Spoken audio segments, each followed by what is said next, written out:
We are continuing our series with the Midah of Yaakov Avinu, and I have to tell you, I just did this. Okay. In all honesty, I had like a funny sort of entree to thinking about the Midah of Yaakov Avinu because when I was in college, I minored in English literature, and I remember very clearly that I actually don't remember the book, but I remember the feeling very clearly that I was reading some assigned work, and I was confronted for the first time with the image of Yaakov, the way that he is portrayed in literature that is written by Christian authors, sort of according to Christian thinking about Yaakov Avinu, which is very different from ours. And I remember the feeling of like shock, like, no, wait a second, you have it all wrong. Because in Christian theology, Yaakov is presented as deceitful, he's sly, the sly, deceitful personality who, tricked his brother into selling the birthright and then deceived his father in order to steal the blessing that was really due to his brother, and then again deceived his uncle and father-in-law Lavan into handing over to him a significant portion of his wealth. Never mind that Yaakov was due a salary after working for him for 14 years, but Yaakov is portrayed as this sly, deceitful character. And I remember that sense of shock as what? This is so not what I know about Yaakov Avinu. We were always taught Yaakov Avinu is the personification of emet, of absolute truth and honesty and uprightness. So how could this be?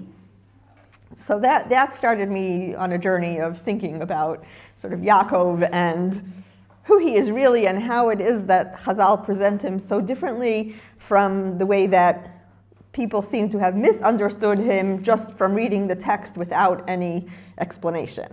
So that's what sort of prompted this discussion, this thinking about this reality. Yaakov, of course, we know the primary source for him as a paradigm of emes. One of the sources is the parsha that we just read, Parashat Toldot, when Rivka suggests to him that she's going to, first of all, he's presented as an ish tam, Yoshev Ohalim. So tam here is from the Lashon of tamim, like perfectly upright, innocent, refined. Yoshev Ohalim, Chazal say, in the tents of Shem Va'ever, he in the tents of Torah, he was steeped in Torah study. And then when Rivka suggests to him that he disguise himself as Esav and go in and receive the blessing from Yaakov that she knew was due him, was to Yaakov, even though Yitzchak had been misled as to Esav's character and to what he might need in order to serve Hashem.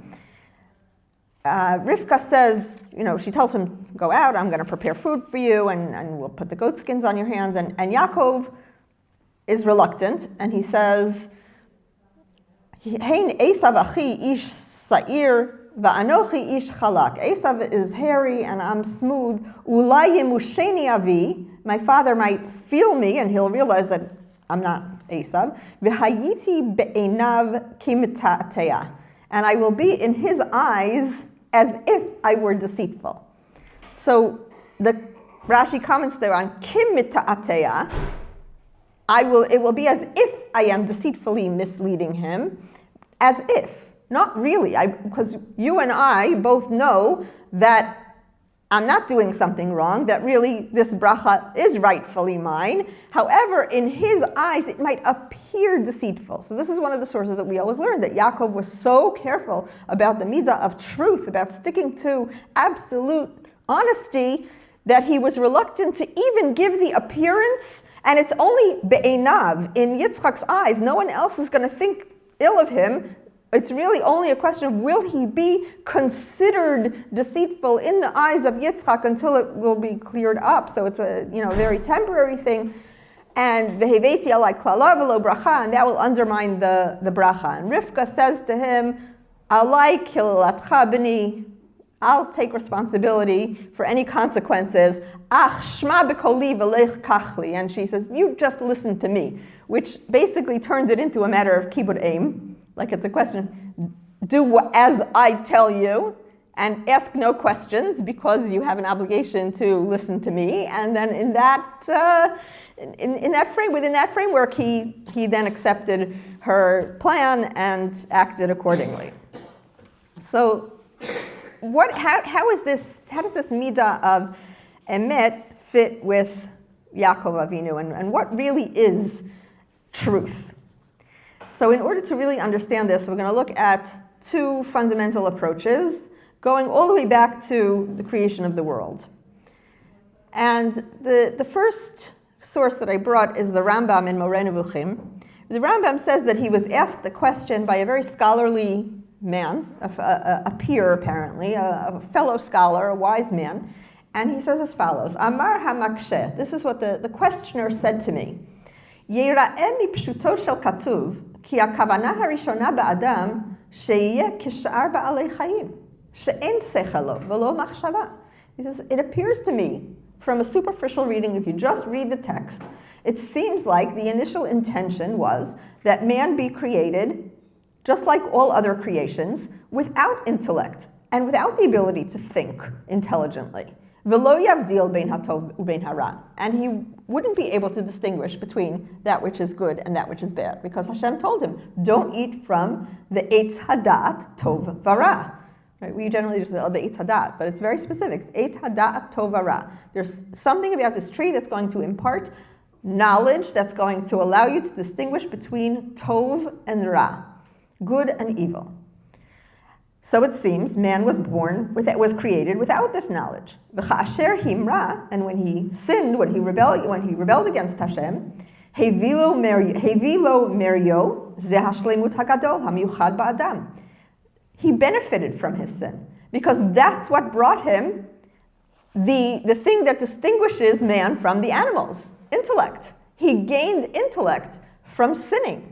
And he says the questioner, that's an amazing thing. V'zeh pele, I'm skipping a little bit. V'zeh hapele, she'yeh onsho shel merio, tet lo shlemut shelo hayu lo v'hu hasechel.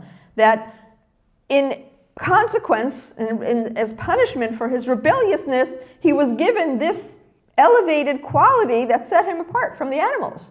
So how could it be that man benefited from his sin and knew something after the sin that he didn't have before? He was sort of gifted with intellect as a consequence of his sin. Doesn't make sense. So the Rambam says, Shma inyanei tshuvatenu. Listen very carefully to my answer. And it's a lengthy answer, I just brought a small piece of it. Hityashev v'histakel, listen very well. Ki ein hadabar kmo shechashavto b'tchilat hamachshava. This, it is not as all how you think. Like your thinking is completely wrong here. Aval, kmo she'yitba'er im ha'hitbonenut lezeh hadavar. If we look carefully at this inyan, v'zeh ki hasechel asher hishpia haborei al ha'adam. The intellect that Hashem gave to man, and this is absolutely what completes me, what makes him certainly more elevated than of all the creations. And this came to man before his sin, before his rebellion. And we know this because Hashem commanded him something. First of all, there are two things. Bara ne'emar v'tzivabo. So man is created b'tselem Elokim ubidmuto. Man is created in the image of God. Clearly, he's not an animal. Clearly, he has a quality way above the animals, and that is the ability to think clearly, as many of the commentators discuss. What does Tselem Elokim mean? When Hashem says we will create man, B'tzalmenu kidmutenu, or B'tzelem Elokim barauto, that he was created in the image of God, certainly that includes intellect. Secondly, man is commanded things. He's commanded pru urvu, milu et haaretz. He is commanded not to eat from the tree. In order to be commanded something, you have to be able to think and respond. Animals behave instinctively. They eat because they're hungry. They sleep because they're tired. Something is prompting them to sleep. It's very, very basic, fundamental behaviors. They don't have philosophical discussions about, like, what is our role in the world? What am I here to accomplish today?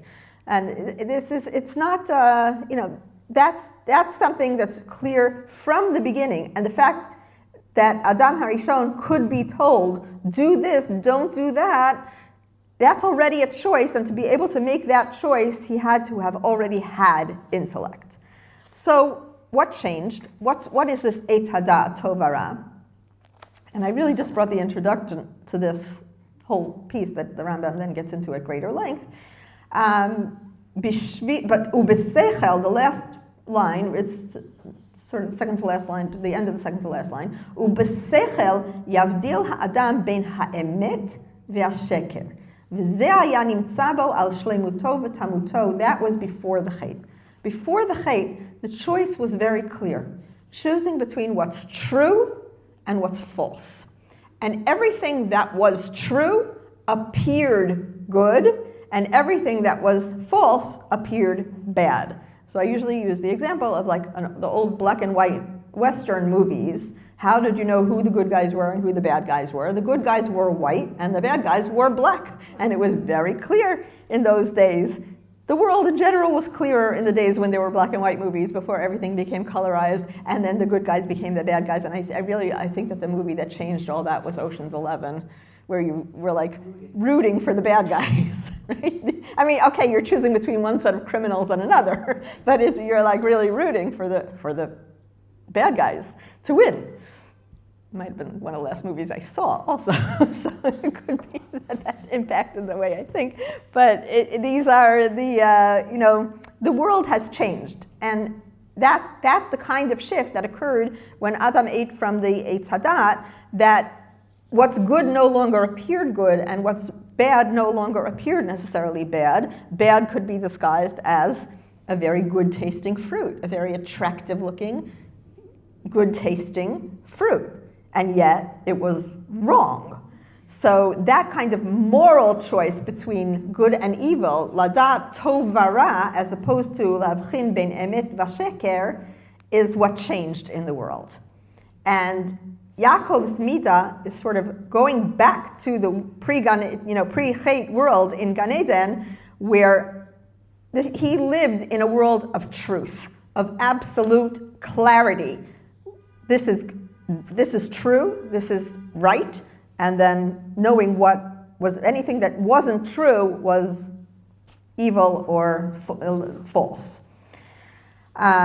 So basically, again, emet and sheker become hidden after the chet that can't necessarily be determined by what we see. It's something that we have to explore, that we have to understand. Is this really as it appears? And that's a challenge that was introduced into the world with the chet. That's the Rambam.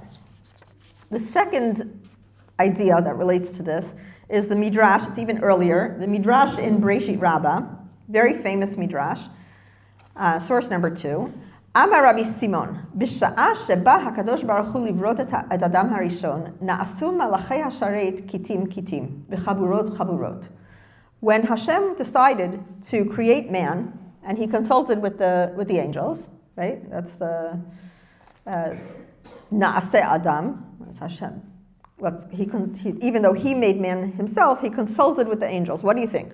Should I create man? And they were divided. They formed groups. Mehem omrim al yivra, umehem omrim yivra. Some said, no way, bad idea. And others said, yeah, sure, let's bring man into the picture.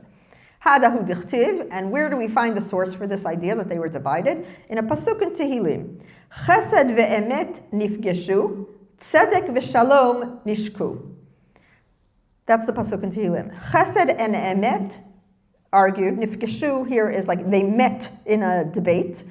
And tzedek v'shalom nishku, and tzedek and shalom took up arms against one another. Chesed omer, yivra. Chesed said, absolutely, create man. Shehu gomel chasadim. Man is going to do amazing acts of chesed. That's going to bring real goodness into the world. Ve'emet amar, al yivra, shekulo shkarim. And truth said, do not create man. He's full of lies. Tzedek omer, Yivra, Shehu oset stakot, similar argument to Chesed. Tzedek said, yes, he's bring man into the world, he's going to do amazing acts of charity. Shalom omer, al Yivra, zekule ktata. Shalom takes the side of Emet, do not create man, he is full of argument. The world is going to just become full of machloket, division, and argument. So what we then have is a standoff, it's a tie. You have two advocating for the creation of man, and two saying, absolutely not, really bad idea. So what does Hashem do? Fascinating midrash. Ma asa HaKadosh Baruch Hu? Natal emet v'hishlicho la'aretz. He took emet and threw it down to the earth. Hadahu dichtiv, very esoteric concept. What does that mean? We'll see in a second. Hadahu dichtiv, and we see this reflected in a pasuk in Daniel, v'tashlech emet artza. You threw truth to the ground. Amru malachei hasharet lifnei HaKadosh Baruch Hu. When the malachim saw what Hashem had done, that he took truth and threw it down to the earth, they got all upset and they said, Ribon ha'olamim, ma ata mevazeh tachsis al tichasya shelcha. You are debasing your own value. You are identified with truth completely. We have an understanding, emet chotamo shel HaKadosh Baruch Hu, that truth is the seal of HaKadosh Baruch Hu. Truth exemplifies Hashem. How could you throw truth down to the ground? And Hashem responded to them, and most Mefarshim say that Hashem became angry with the Malachim, and responded to them, Ta'aleh emet min ha'aretz. Let truth spring forth from the earth. Hadahu dichtiv, as it says again in Tehillim, emet me'eretz titzmach. Truth will sprout, will grow from the earth. There are many, many questions about the Sagadata. It is very esoteric. What does it mean that these values were arguing against one another? We're going to look at two of the questions that are perhaps most relevant to our discussion. One is, why did truth say man is kulo sheker? Man is full of lies, completely lies. Kulo shkarim. Don't create man because he is kulo shkarim. How could that be? We're not, we're not perfect, but we're not all bad either. That is not Jewish theology. We have just as much potential to be good as to be bad. So what is this kulo shkarim? He is completely full of lies. Better not to create man at all. Secondly, obviously, the whole question of throwing emet to the ground, what does that mean? And then why emet specifically? You have two values arguing against the creation of man, emet and shalom. So what is to be gained? Why does Hashem single out emet and throw emet out of the group and say, okay, now everything is resolved, right? And now we have a majority, 2 against 1, Chesed and Tzedek arguing for, Shalom is the only one objecting, Emet is out of the, we threw him out, it's almost like a teacher throwing out, Lahavdil, Alfei Havdalot, but a teacher throwing a kid out of class because the kid said something the teacher didn't like, right? Anyone who's in chinuch knows that's a really bad plan. It's so old school, and it doesn't work because it just ferments more, bad feeling among all the kids. The teacher couldn't handle it, so she threw so-and-so out of the class. So this whole idea of throwing out, and then why emet specifically. So there are many Mefarshim who explain this in different ways, and many explain it in a similar way. I chose the emet li'Yaakov for, I guess, obvious reasons, because Rabbi Yaakov Kamenetsky Zatzal, and this is the subject of our discussion, emet li'Yaakov. So what does Rabbi Yaakov Kamenetsky say? Again, this is one expression of an idea that appears in many Mefarshim on this midrash. Nir'ali liva'er divrei hamidrash be'ofen pashut. He says, it appears to me we can explain this very simply. Deha'emet hapshuta, simple, straightforward truth. Amra, sheha'adam hu malei shkarim. Says that man is full of lies. Mipnei, shekeshem shepartzufeihem einan shavin, kach ein deotehen shavot. We have a principle that just as no two people look exactly alike, right? You could say, oh, you're a carbon copy of your mother, but there's always something of the other parent in there, right? Like a little something around the mouth, something around the eyes. Nobody is an exact carbon copy of anyone else. Just as no two people look exactly the same, so too, no two sets of opinions are exactly the same. It's almost like, where we have coalitions, where people form groups to work together. It's not because they share, their ideals are exactly the same as one another, but you choose to align yourself with those who are most like yourself. So no two sets of opinion are exactly the same. And that's what Emet meant when he said, Adam kulo shkarim. Man is full of lies. Because you can't ever have two human beings who are going to be exactly the same. Not in appearance, not in externals, and not in internals. That's just not the way Hashem created man. Hashem created man in such a manner, and that's what Hashem was saying to the Malachim, this is my plan, this is what I want to do, what do you think? I want to create man who is unique, and every single person will be distinct, and every person will have a unique shlichut, and every person is going to have a unique set of qualities that's going to enable them to fulfill that shlichut.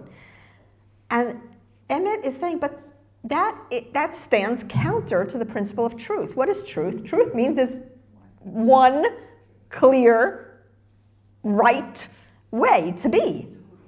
And man can never match up to that. So that's kulo shkarim. And in terms of shalom, if we take that objection out of the picture, then shalom becomes, that his argument becomes less strong. Because his argument is man is full of argument, full of disagreement. So if we take Emet out of the picture and say there's not only one way of looking at things, then yeah, there may be disagreement, but it's not as terrible. Like there's legitimate disagreement, right? There's machloket l'shem shamayim, which is a good thing. So that argument is close. So Hashem took Emet and threw it to the earth. So what does that mean that Hashem threw it to the earth? I'm 2 lines from the bottom. Klomar, az chidesh HaKadosh Baruch Hu chidush gadol be'inyan ha'emet. Hashem created a new reality with regard to truth. Sheha'emet hine yechasit velo hechlitit. Truth became subjective. There's one objective truth from Hashem's perspective. But if we look at truth as it exists in our world, truth is subjective. It's constantly changing because the reality is constantly changing. So Rav Nebenzahl in his Sefer, in his Sichot, gives the example of, one day the Rav comes into shul and says, today in Shmona Esrei we need to say, Mashiv haruach u'morid hageshem. We're no longer saying morid hatal. And that's the right thing to do. But 6 months later, the Rav comes back and says, no, don't say Mashiv haruach u'morid hageshem. Your tefillah, the bracha is invalid if you say Mashiv haruach u'morid hageshem. What changed? The reality changed. The date changed. The season changed. The law didn't change. Torah didn't change. So it's in our world, things are constantly changing and shifting, and that creates a difference in the way that we look at absolute truth. It's different perspectives. The fact that that there is relative truth allows for different possibilities. So this is true both in limud and in life. That's an example of from life. But let's say in limud haTorah. So you find in Parshat Shemot, this is perhaps the most famous example that kids. The first question when you're teaching this, the kids always ask. The youngest kids will always ask. When we say in Parashat Shemot, the Torah tells us, "Vayakam melech chadash asher lo yada et Yosef." There arose a new king in Mitzrayim who didn't know Yosef, right? And that's when the shibud began and all the decrees. He started to issue all the decrees. And Rashi brings a famous machloket, "Vayakam melech chadash." Rav and Shmuel. One says chadash mamash. There really was the old Paro died and a new king arose.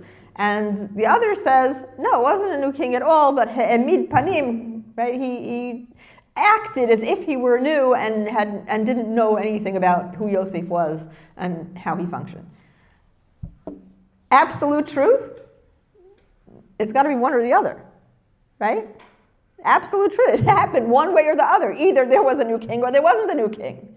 Relative truth allows for different possibilities, and the fact it enables us to understand something about the way history works. Even if maybe there was not a new king, but he acted it, because even a new king, Rashi goes on in the next one to say, like, even if he were a new king, what did Asher lo yada et Yosef? Yosef he was Mishneh LaMelech. He saved the entire country. It's not possible that even a new king wouldn't have known of Yosef and what he did for the country. So it gives us, the fact that you can allow for this kind of disagreement allows us to understand kind of the workings of history. And from our perspective, we say it's not so important. Do we really need to know, was it really a new king? Was it not a new king? It doesn't matter so much as what we learn from the different possibilities. So that's in the theoretical world. I think that the emet, true emet, is sometimes the fuel that fires a lack of shalom. Everyone thinks, this is the emet, and it goes on and on. And so I understand throwing emet down, because many times it's the enemy of shalom. It's the cause. Exactly. Lack of shalom. Right, which is why once emet is thrown to the ground, shalom can remain in place. Because once you allow for this relative truth and the idea that human beings should understand that anything that I perceive as truth is not black and white, and there are shades of gray, post-chet, right? Because in the world of human beings, in the realm of human beings, this is the post-chet world. That's our reality, that there are shades of gray, and we have to allow for differences of opinion. Then shalom should be... Everything is a shade of gray. There's black and white as well. Yes, there's certain things. Look, there are certain parameters with the Torah, right? You're either within the Dalet Amot Shel Halacha or not. But within the Dalet Amot Shel Halacha, there's gray, because reality shifts. Electricity is invented. How does Halacha relate to this new invention of electricity? And can we, even though this is a big, even before electricity, the whole idea of the Karaim who do not have any pre-existing flame burning on Shabbat. And Chazal did allow pre-existing flame on Shabbat. So there's gray. There's definitely gray. The people who use the Eruv, people who don't use the Eruv. People, does that mean that the people who use the Eruv are Machal Shabbos? Like, the people who don't use the Eruv, should they relate to the people who do use the Eruv as Mechalelei Shabbat? If there's halachic basis for Eruv? So it gets complicated. Relative truth allows for also like ethical decision making in terms of truth. In what case do you have to tell the truth, and in what case should you perhaps not tell the truth? So a classic example of this is given is that a person is, let's say, running away from a bandit who attacked him and wants to kill him, and he takes shelter in a house on the side of the road, and he runs in and hides under the bed. And the would-be murderer comes in after him and says to the Baal Habayit, "Where is that person? Did this person come into your house, and where is he hiding?" And the person says, "I cannot tell a lie. He's hiding under the bed." Is that the right thing to do? Is that the ethical thing to do? He's telling the truth. He says, "I can't tell a lie." So this is a classic ethical quandary, like the shades of truth. I didn't make that one up. That's one. And in general, that's the subject. Philosophers debate what's right, and this is the really going back to the Rambam. That's the difference between emet and sheker and tov vara. That sometimes what's tov is not what might seem to us as what's true. Because do I tell the truth? And we see this in Torah as well. There are two occasions where that are mentioned, that come up in halachic literature and discussions, where it's permissible to not lie outright, but like certainly lie by omission or telling a little white lie in order to preserve shalom. So for example, when Sarah left right? And she said, Va'adoni zakein, and my husband is old, and I also am too old to bear a child. And when Hashem told Abraham that Sarah laughed, he left out the part when she said that Va'adoni zakein, and he just said, she laughed and said, I'm too old to have a baby. So it's leaving something out, and Chazal say that Hashem wanted to preserve shalom between husband and wife, and therefore he didn't say that she said anything disparaging about Abraham, and she only spoke about herself. And later we see with Yosef and his brothers, that his brothers came to him and they said to him, after Yaakov died, our father told us that we should ask, that, you need to forgive us, like please forgive us. And our father said that you should forgive us and there should be shalom between us. Yaakov didn't say any such thing. There's no record of Yaakov ever saying such a thing. But they wanted to bring about peace between themselves and Yosef. So there's like a little a white lie, and Chazal say that's permissible for the sake of shalom. So there is the introduction of gray areas. So what, in terms of Yaakov, how does this all come back and relate to Yaakov? Yaakov lived in a world of absolute truth. That's his midah. He sees things in that very black and white, very clear. This is what Hashem wants of me. And the rest of us see things a little bit more blurry. Like we lived in the Olam Alma Shikra, it's called, in a world of lies, in a world in which things are not necessarily to be taken at face value. So Rab Dessler explains this in Michtav Me'Eliyahu, source number 4. וזהו שהשיב לו הקדוש ברוך הוא ליצחק, כשיצא יעקב ונכנס עשיו. This is what happened with Yitzchak, when Yaakov walked out and Esav comes in, and Yitzchak realizes that he gave the bracha to Yaakov and not to Esav, but he also realizes in that moment, like that was what was intended to be. That's when he sort of gets a Ruach HaKodesh that really Yaakov was supposed to receive the bracha. Vayecherad charada gdola ad me'od. And he trembled in fear, in great fear. And the Midrash says, Hitchilu kotlei habayit martichin. The walls of the house started boiling. Martichinhu, dehava amar, mi efo mihu ze she'atid le'afot bechan, ani o Yaakov beni. And it seemed like, they were going to bake here, meaning it's all a metaphor, it's figurative, that it became like extremely hot, and Yitzchak says, in essence, who's going to burn for this? Who's going to pay for this miscarriage of justice that seems to have occurred here? Am I at fault, or is Yaakov at fault? Perush shehirgish sheyesh kan mirma. He felt that there was something deceptive that took place here. V'sha'al mihu hachayav. This is Rab Dessler explaining the Midrash. He asked, who is chayav for this apparent deception that took place here? Im Yaakov she'asa hamirma. Did Yaakov perhaps perform an act of deceit or trickery? Oh, who? Sheheniach atzmo lihiyot nifta. Or is it Yitzchak himself who is responsible because he allowed himself to be tricked?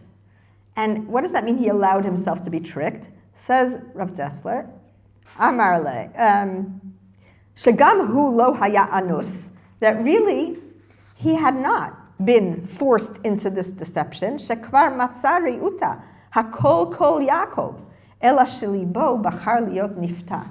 When in that moment, when he felt Yaakov's arms, and he said, hakol kol Yaakov v'hayadayim yedei Esav. I have a conundrum here. It sounds like Yaakov, and Chazal say it sounds like Yaakov, the tenor of the voice, but also the fact that he was mentioning Shem Hashem. Hashem made me successful in the field, and that's how I was able to bring you your meal so quickly. Right? The whole mentioning everything, giving credit to Hashem, that didn't sound like Esav. So it sounds like Yaakov, but at the same time, it feels like Esav. So what's a more profound sense? Like he's left with this conundrum. He has to choose between his sense of hearing, what he's hearing, and his sense of touch. And he chooses the sense of touch. He says, Hayadayim is Esav, it must be Esav. And then afterwards he says, maybe I wanted to think that. I allowed myself to be fooled. What's interesting about this, I allowed myself to be fooled, is that later Rav Hirsch will come along and explain brilliantly, like really Rav Hirsch on Parshat Toldot is one of the most outstanding Pirushim ever. And it's a whole thing in terms of chinuch, very, very important piece. His approach is that the whole deception, why did Rivka do this in a manner of deception? Why didn't she just confront Yitzchak? So we talked about last week, there was some, dissonance between Yitzchak and Rivka, and she didn't feel as comfortable with confronting him as the other wives of the Avot felt with their husbands. But Rav Hirsch says she wanted to show him how easily he could be deceived, so that he would see that he had been deceived all along in the character of Esav. So she was deceiving him in order to undeceive him, are Rav Hirsch's words there. So Yitzchak feels all of a sudden this sense of, whoa, is it me? Was I really that easily misled? Amar le HaKadosh Baruch Hu. The Midrash continues, Hashem said to Yitzchak, Lo ata v'lo Yaakov bincha, ela hu hatzad tzayid. Neither you nor Yaakov is the problem here. Esav is the one who entrapped you.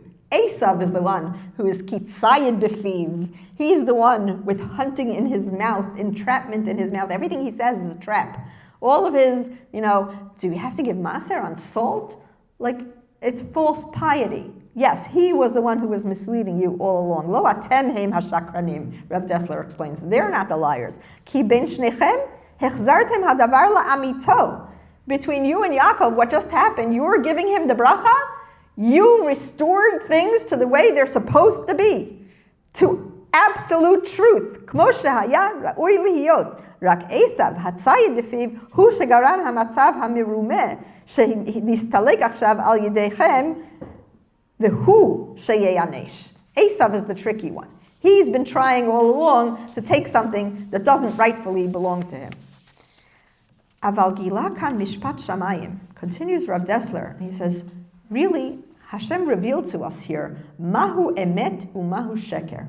What is the definition of truth and falsehood? Yaakov asa mirma. Maybe Yaakov performed an act of overt deception. Aval asa be'al korcho. He did it very unwillingly. Boche ve'anus al pi hadibur. He was crying and he was forced to do it. Lo kiven lirtzonot atzmo klal. This is the key phrase. He did not. His intentions were not to benefit himself. Rak lehotzi lafoal hatachlit hanirtza mehashem.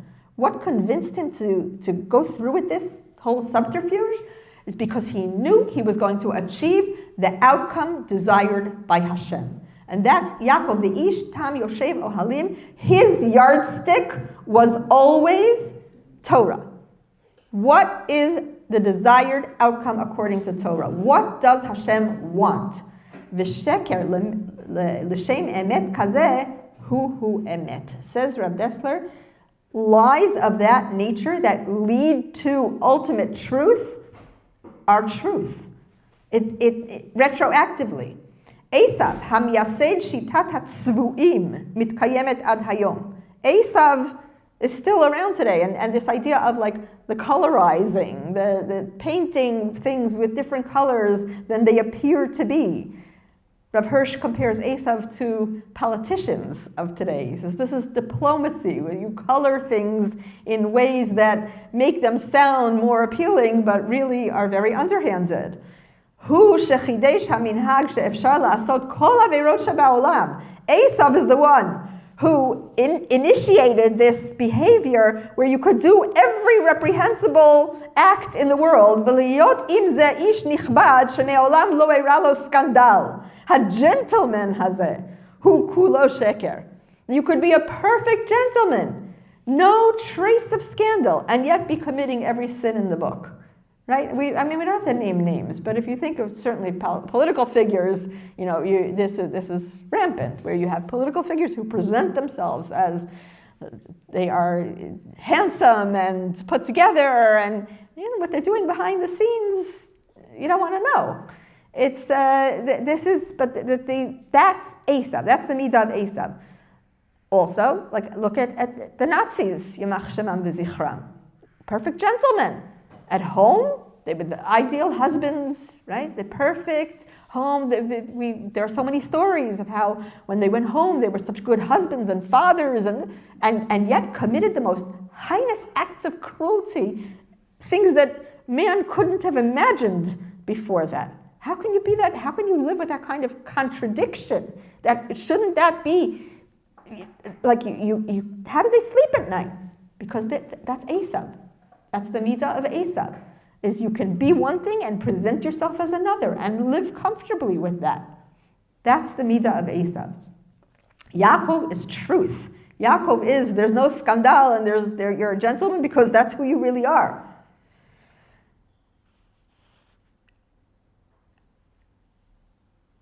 Inyan Yaakov, the Sfat Emet elaborates very similarly to Reb Dessler, just a different world. Reb Dessler was in the world of Musar, Sfat Emet in the world of Chasidus. Inyan Yaakov shalakach habrachot b'mirma v'hutav be'enei Hashem yibarach. The whole inyan of Yaakov, who seems to have taken the brachot through a deception, and yet it was good in the eyes of Hashem. Yesh lilmod mizeh ki kedei lahasig ha'emet be'emet rasha'in la'asot al yedei orma. And changes the word a little bit, not mirma, but orma, cleverness. You have to be clever in order to do the will of Hashem. K'moshe amru razal, hevei arum b'yir'ah. When it comes to yirat Hashem, you have to be a little bit clever.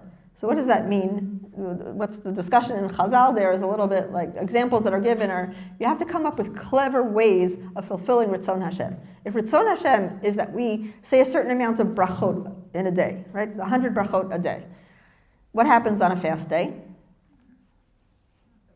You have to be arum. You have to come up with clever strategies to enable yourself to say more brachot without eating. So a lot of the brachot we say during davening, but we're still left with a certain void. So how do you fill that void? So some examples are given, like we know the example of besamim, right? You pass around, it's a minhag to pass around besamim on Yom Kippur. Why? It's not to revive people who are feeling faint. That's like a bubba maisa. The reason we smell besamim on Yom Kippur is for the opportunity to make a bracha, borei minei besamim.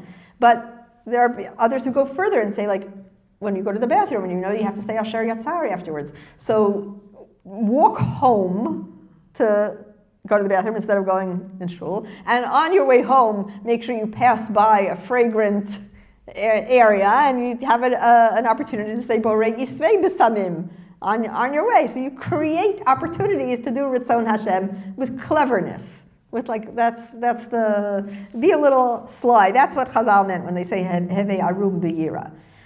Peresh Rashi Zichrono Levarcha Leha'arim B'chol B'nei Orma Liyirat Bor'or. That we have to come up with all kinds, be clever, be a little bit tricky, and trick oneself in order to fulfill the mitzvah of Yirat Hashem. Kevan she'ikar haratzon lavo leha'ebet eino bichlal sheker ve'adarabba zatikun hasheker. This will fix the world of lies. Kitabatzinu. So then the next piece is a little bit complicated where he says, Echtev ashuv. If somebody says, I'll sin and I'll do tshuva, then what happens? Then that tshuva is invalid. So he says, the flip is also true.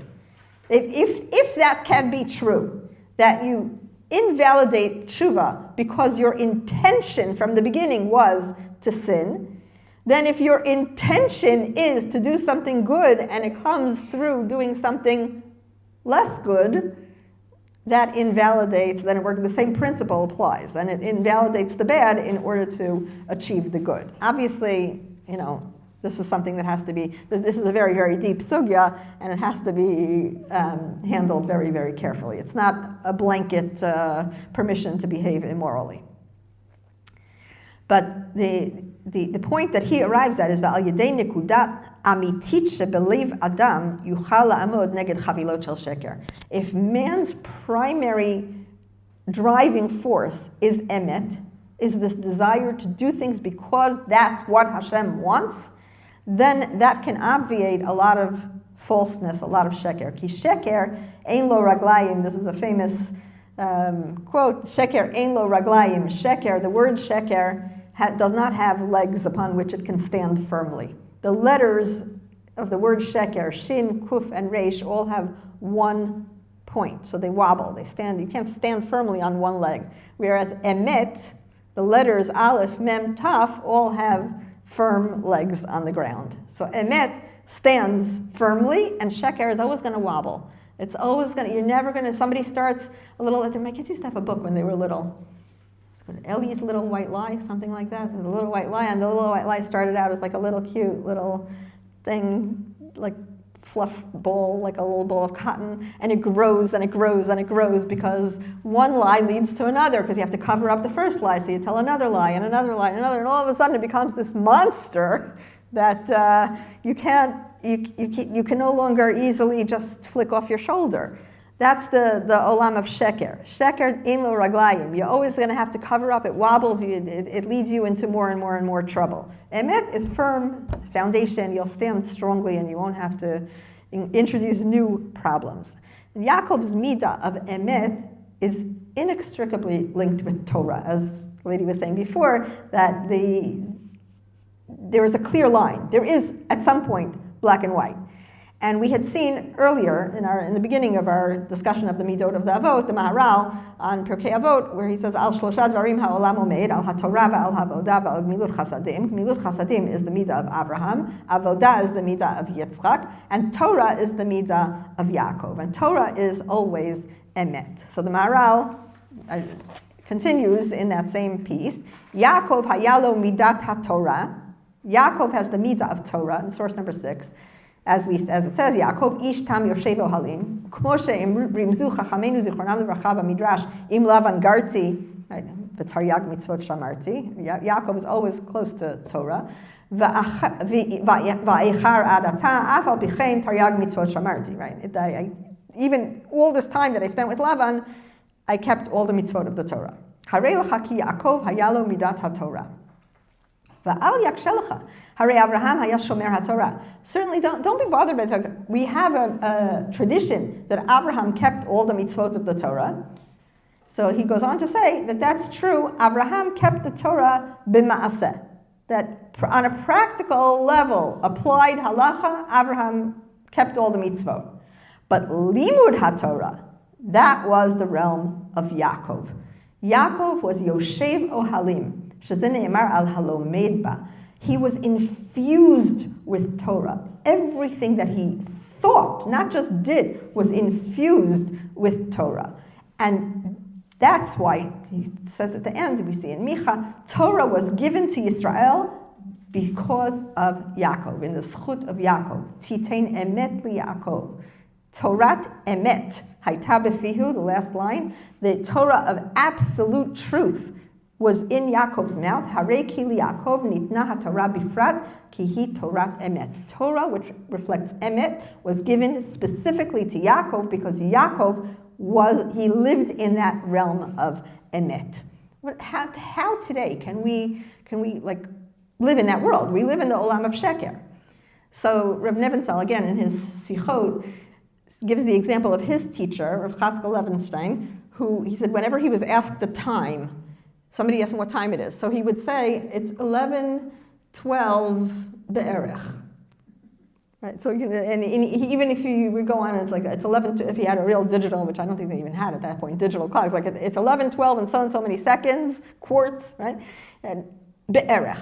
Why be'erech? Because by the time you finish saying it, the time could have changed. Also, we know this from lighting Shabbos candles. Like you can't wait until the last second because your clock might be off. Or Havdalah, you can't make Havdalah like at the Zman that's printed on the card, because when the sun exactly sets or the stars come out in exactly the location in which you're in might differ by a minute or two from the way it's printed on the card. Or your clock might not be 100%. Some people are neurotic, and my mother always tells the story of how when she was newly married, they had a friend who was a physicist, and they came for Shabbos, and he ran around Erev Shabbos synchronizing all the clocks in the house so they should move at exactly the same time. But you could make yourself crazy doing that. It's virtually impossible. So you can try. So how do you live within such again, this is because we live in a world that is not a world of absolute truth. But Rav Chatzkel Levenstein tried by saying be'erech, which reflects an awareness, to live with an awareness of the fact that we're not living in a world of absolute truth. We may try our best to connect to the truth through Torah, but we're not achieving absolute truth. And absolute truth, in terms of living with this reality, absolute truth is identified with the Midah of Tiferet. Sometimes the Midah of Yaakov, where we talked about the Midah of Yitzchak being in Kabbalah understood as Gvura. In Kabbalah, the Midah of Yaakov is Tiferet. So Rav Soloveitchik brings this in a beautiful piece. Vayikach et ha'even asher sam mirashotav. When Yaakov went to sleep at night, the Midrash tells us that Yaakov, when he went to sleep at night, gathered me'avnei hamakom. That's in the pasuk, right? He gathered me'avnei hamakom, of the stones of the place, plural, and he put them under his head. And in the morning it says, Vayikach et ha'even asher sam mirashotav, singular, that he took the one stone that he had placed under his head. So how do you deal with this inconsistency of the many stones that he had placed under his head at night and the one stone that he took from under his head in the morning? So Rashi notes that while Yaakov had originally placed many stones near his head, only one stone is mentioned here. And Rashi then cites a midrash indicating that the stones had quarreled among themselves, each wishing to be the one upon which Yaakov rested his head. God therefore merged the stones into one rock. Okay, we're going to skip the next couple of lines because that gets into another idea. But he continues in the next paragraph. Kabbalists suggest that the stones are symbols of the 7 basic sfirot out of which the world came into being. And the conflict occurred between the sfirot of Chesed, represented by Abraham, and Gevura, represented by Yitzchak. The stones merged and found harmony in the sphera of Tiferet, represented by Yaakov. Tiferet creates harmony. Truth creates harmony. But harmony has to be born out of a certain tension. And I remembered a column that I had read years ago, and I found it, and I was able to recover it, by Rav Yonatan Rosenblum from Har Nof. He writes in Mishpacha magazine, he writes in a lot of different places. Very interesting ideas.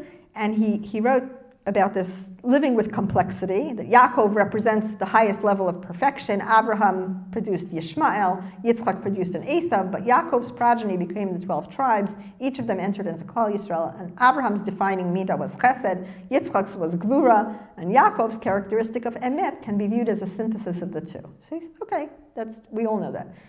Raises an interesting question. Why did HaKadosh Baruch Hu have to proceed through Abraham and Yitzchak to reach Yaakov? We asked this question initially. Why do we need 3 Avot, and not just, we would talk about the 3 Avot as opposed to one grandfather, father, grandfather, and great-grandfather, or grandfather, son, grandson.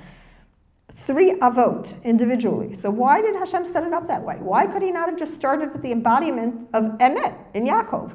Apparently, says Rav Rosenblum, Emet could only arise out of a creative tension between Chesed and Din.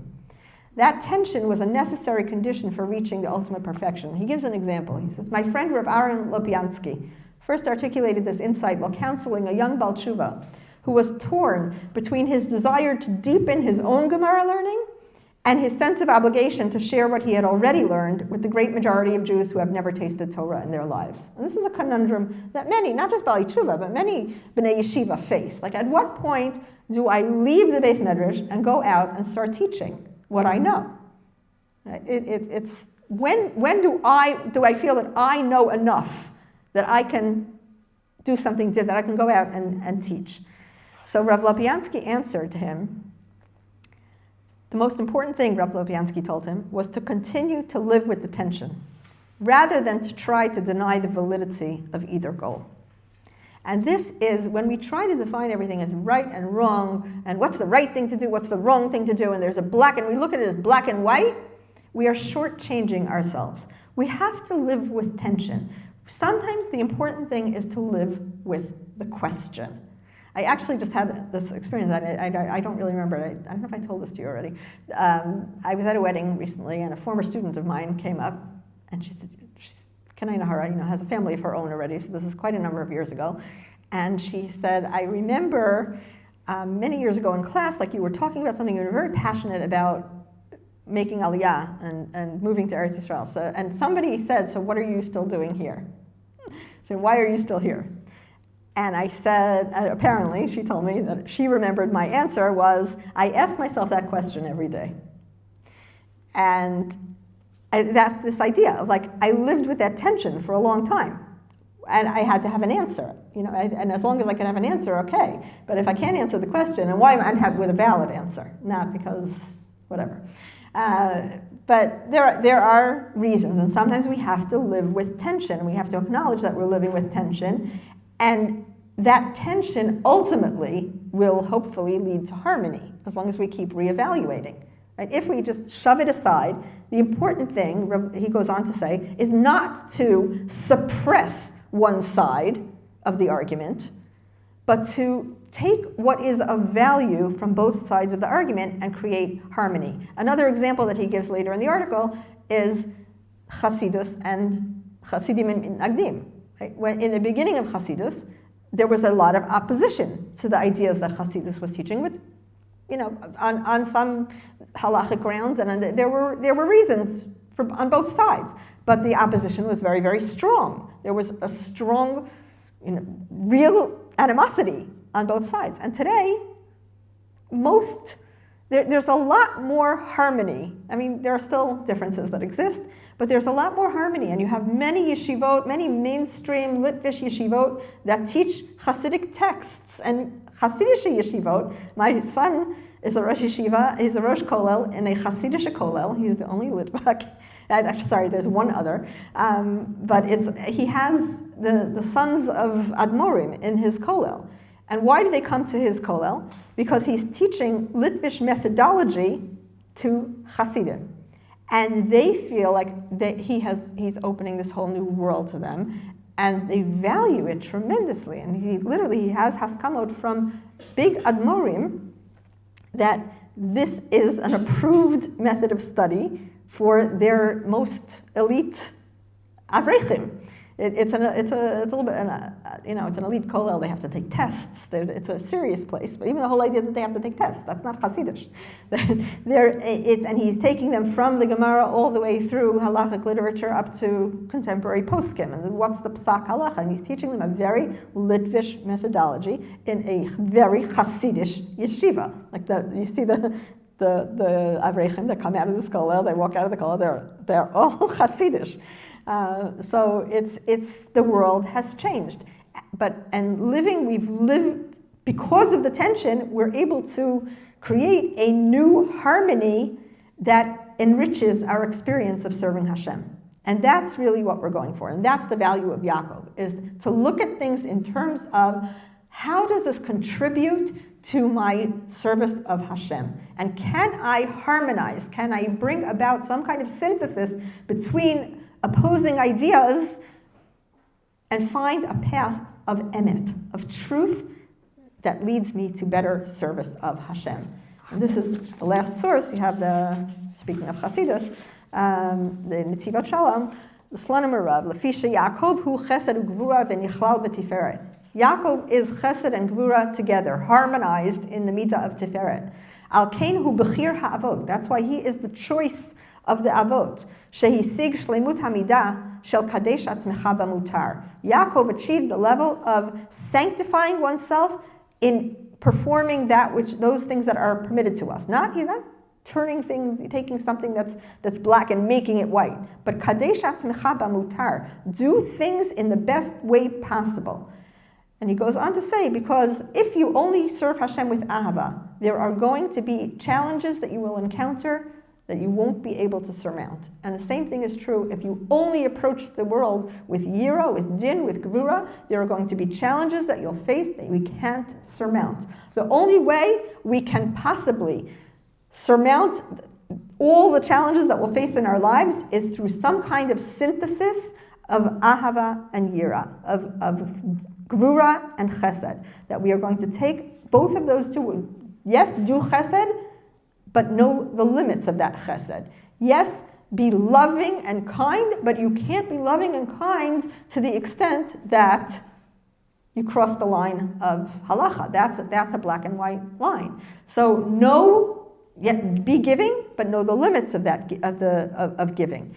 And reaching, again, that balance, that harmony, that synthesis, that's the midah of Emet Liyaakov. That is the midah that has enabled us to survive both as a nation up to this point and as individuals. That's what keeps us going. Emet Liyaakov, finding the balance, finding the right synthesis between opposing forces in order to become the best possible servant of Hashem that we can be. Question? It was a sentence that you said, continue to live with the tension between and. What did you say? Two really good words. What were those two words? Between